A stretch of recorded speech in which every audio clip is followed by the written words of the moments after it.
อ้วนเอาน้ำลูบหัวใบบัวหน่อยเอาน้ำเค็มลูบไปเลยแม่ลูบไปเลยมันแข็งแรง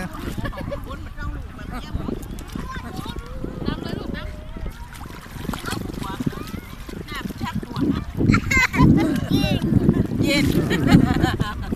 เย็นทำเป็นความมันจะเมื่อยไปแจน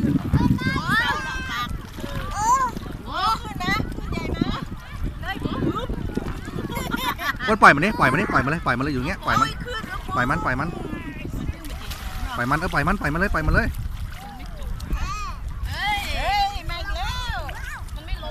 ไม่ล้มก็อยู่แค่นี้อ้วนขวากะตีขาทำไงบัวตีขาตีขาตีขาเร็วไม่บัวแย่ลูกเนี่ยปุ่มปิ้วบนตีขาเนี่ย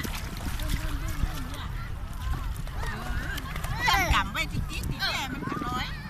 มันจุ่มลูกวัดไอ้พวงยาวกัน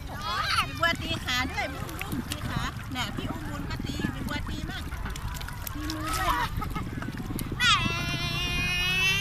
ว้าย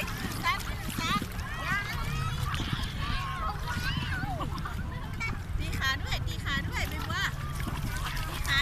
ลูกยกขาเลยยกขาเตะไม่ว่ายกขาเตะน้ำหน่อยอย่างพกหัวยกขาเตะน้ำหน่อยลูกน่ะพี่อุ้มบุญก็เตะน่ะเอากันเม็ดกลับไว้ที่เนาะป้ามาป้าไม่มาใบบัวได้จะอยู่อย่างนั้นอ่ะ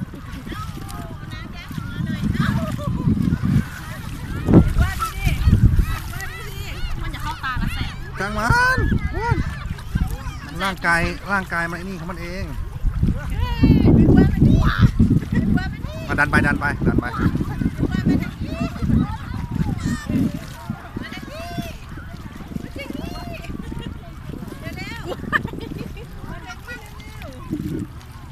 ใส่หัวตะกร้อใส่ก็ได้ไปตามไป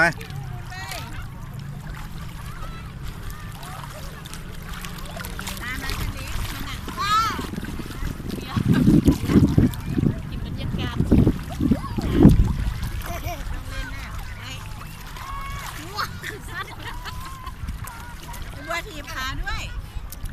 ขาทีบด้วยปั่นจักรยานนะลูกบัวปั่นจักรยานด้วยปั่นจักรยานปล่อยมันไปบุญลอยได้ลูกฮะเอาเนี่ยพี่บุญลอยได้ยกขาขึ้นสัมภาษณ์ยกขาขึ้นลูกเนาะน้ำทะเลกัดว่าเป็นสีเอาขี้ไข่ออกมาหาปลาเร็วมาตีขามา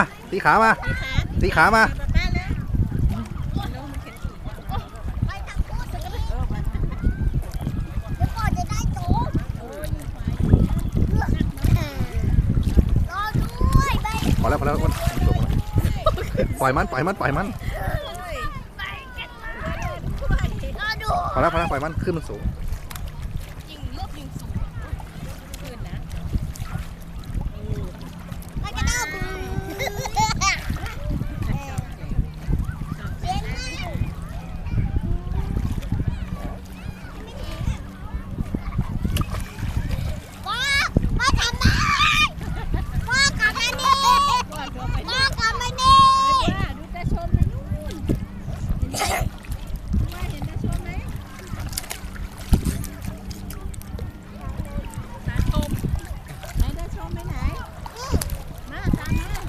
มาบัวตามมาแล้วลูกมาตามมา